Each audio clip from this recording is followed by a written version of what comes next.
মাননীয় হুমায়ুন কবির যে বক্তব্য রেখেছেন, এই বক্তব্য আপনাদের কাছে আমি পড়ে শোনাচ্ছি। 26/6/2026 afternoon, Humayun Kabir MLA Nowda AC, তিনি একটি উনার পার্টির মিটিং কাশীপুরে রেজিনগরে করেছেন। সেখানে তিনি বলছেন, এই যে অনামিকা ঘোষ, সে ভোটে হেরে মনে করছে আমি এমএলএ, এখানে ভোটে হেরে বিজেপি মনে করছে আমি এমএলএ, এখানে এখন আস্ফালন করে বেড়াচ্ছে। তা আমি শুভেন্দু অধিকারীকে সেদিন বলেছি যে আপনি ভোটে জিতেছেন, আপনার দল জিতেছে, খুব ভালো কথা, কিন্তু মুর্শিদাবাদে আস্ফালনটা একটু কম করবেন। আমি যেদিন ময়দানে মুসলমানদের নিয়ে নেমে যাব না, সেদিন এমন সাটা ভাগা মার শুরু করবে যে আপনাদের পতাকা বহন করার লোক থাকবে না। কেস এরকম, কেস আমাদের বহরমপুরে জেল খাটা আছে। 5000 লোককে আপনি বহরমপুর সেন্ট্রাল জেলের যা আয়তন, তাতে 4700 বা 4800-র বেশি লোক ধরে না। লাখে লাখে লোককে রাস্তায় নিয়ে নামাবো আর সাটা ভাঙা মার দেব আর জেলে যাব। কদিন জেলে আটকে রাখতে পারবেন, কত খাওয়াতে পারবেন দেখব। লিমিট যেদিন ক্রস হয়ে যায় না, মাথাটা যেদিন গরম হয়ে যায়, সেদিন আমি এসপি বুঝবো না, চিফ মিনিস্টারেও বুঝবো না। আর কে কোথায় থাকলো আর কে কোথায় থাকলো না ওসব বুঝবো না। আমি নিজেই নেতৃত্ব দিয়ে দাঁড়াবো। এটা একটা ইনসিডেন্ট 1। ইনসিডেন্ট 2, শক্তিপুরে দুয়ারা ঘাটে 8 তারিখে, সেখানে উনি বলছেন ভোটের আগের দিন আমার নিজের ভাইপোকে অ্যারেস্ট করেছে এই ওসি। এই আমি তো ভাষা বলতে পারবো না। এই বাচ্চাকে আগে দেখব, তারপরে ভাষাটা আমি অমিট করছি। এই বাচ্চাকে এমন শিক্ষা দেব, এর বাবা 14 গোষ্ঠীর নাম ভুলিয়ে দেব। এ লালগোলাতে 500 মুসলমানের লাইফ শেষ করে দিয়ে এসেছে। সত্যভাবে বলবো, এই ওসিকে এখান থেকে সরানো শুধু না, একেবারে অকেজো পোস্টিং দিতে হবে। যদি না দেয় 10,000 লোক নিয়ে থানা ঘিরে একে কলার ধরে থানা থেকে বার করব, পারলে আমাকে রুখে নেবেন।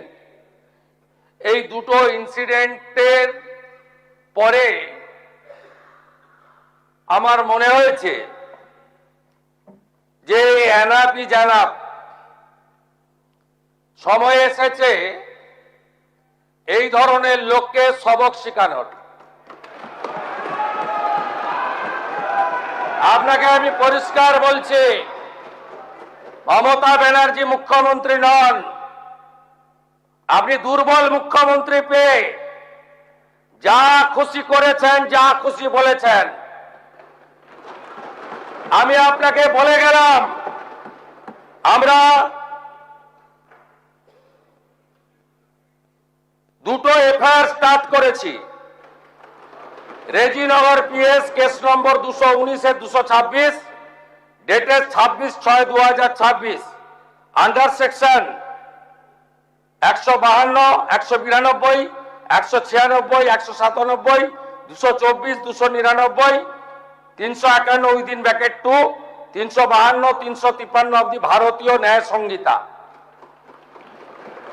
ইনসিডেন্ট নাম্বার 2তেও আমরা শক্তিপুর পিএসএ 176/226-এ আরেকটা কেস ইস্যু করেছি। সেই কেসেও আমরা ভারতীয় ন্যায় সংহিতার সমস্ত সেকশন লাগিয়েছি। এবং আমি আপনাদেরকে অ্যাসিওর করছি, এত বড় ক্ষমতা আপনাকে কেউ দেয়নি। আপনি মুখে যেগুলো বলেছেন, আপনাকে আমি বলে গেলাম, আপনি কেন করছেন আমি জানি। আপনি কেন করছেন রাজনৈতিক কারণটা আমি জানি। আপনার এজেন্ডা 2 ছিল। 1 এজেন্ডা রেজিনগর নওদায় সব নির্বাচিত পঞ্চায়েত যে দলেরই হোক ভেঙে আপনার পার্টিতে নিয়ে যাওয়া, আপনি সেটা করতে পারছেন না। আর দ্বিতীয় হচ্ছে, আপনি দুটো সিটে জিতেছেন, নিয়ম মেনে একটাই রিজাইন করেছেন রেজিনগর। আগামী 2-3 মাসের মধ্যে উপনির্বাচন হবে, আপনি আপনার ছেলেকে জেতাতে চাইছেন। 72% মুসলিম আছে, মুসলিম ভোটকে কনসলিডেট করার জন্য আপনি এই খেলাটা খেলছেন। আপনি কান খুলে শুনে রাখুন, আপনাকে এইভাবে ধমক হুমকি বেপরোয়া লাগাম ছাড়া কথা বলতে দেব না, দেব না, দেব না। আপনাকে আমি শুধু 3টে উদাহরণ দিলাম। সন্দেশখালীতে একজন ছিল,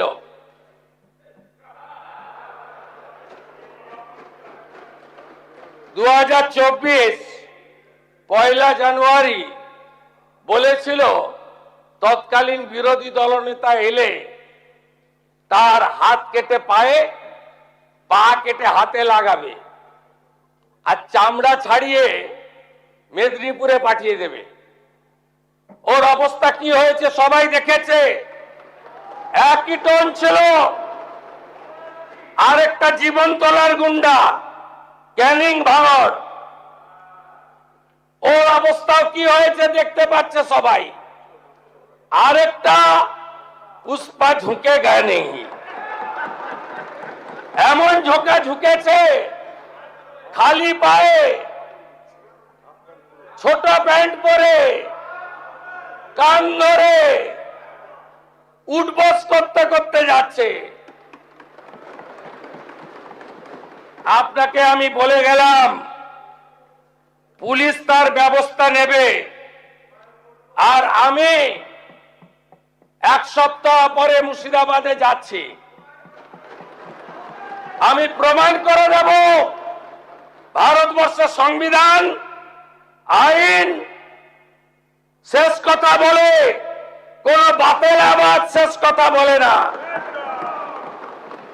আপনাকে সংযত হওয়ার, সতর্ক হওয়ার, এই ধরনের কথা প্রত্যাহার করার এবং ভবিষ্যতে এই ধরনের কথা বলার আগে 25 বার ভাবার হুঁশিয়ারি দিয়ে আমি সবাইকে আশ্বস্ত করছি।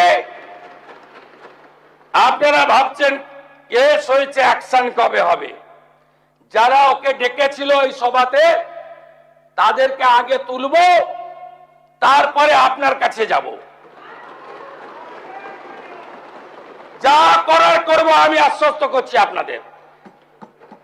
আপনি ধরে রাখুন, এটা ওর শেষ বক্তব্য, ধরে রাখতে পারেন।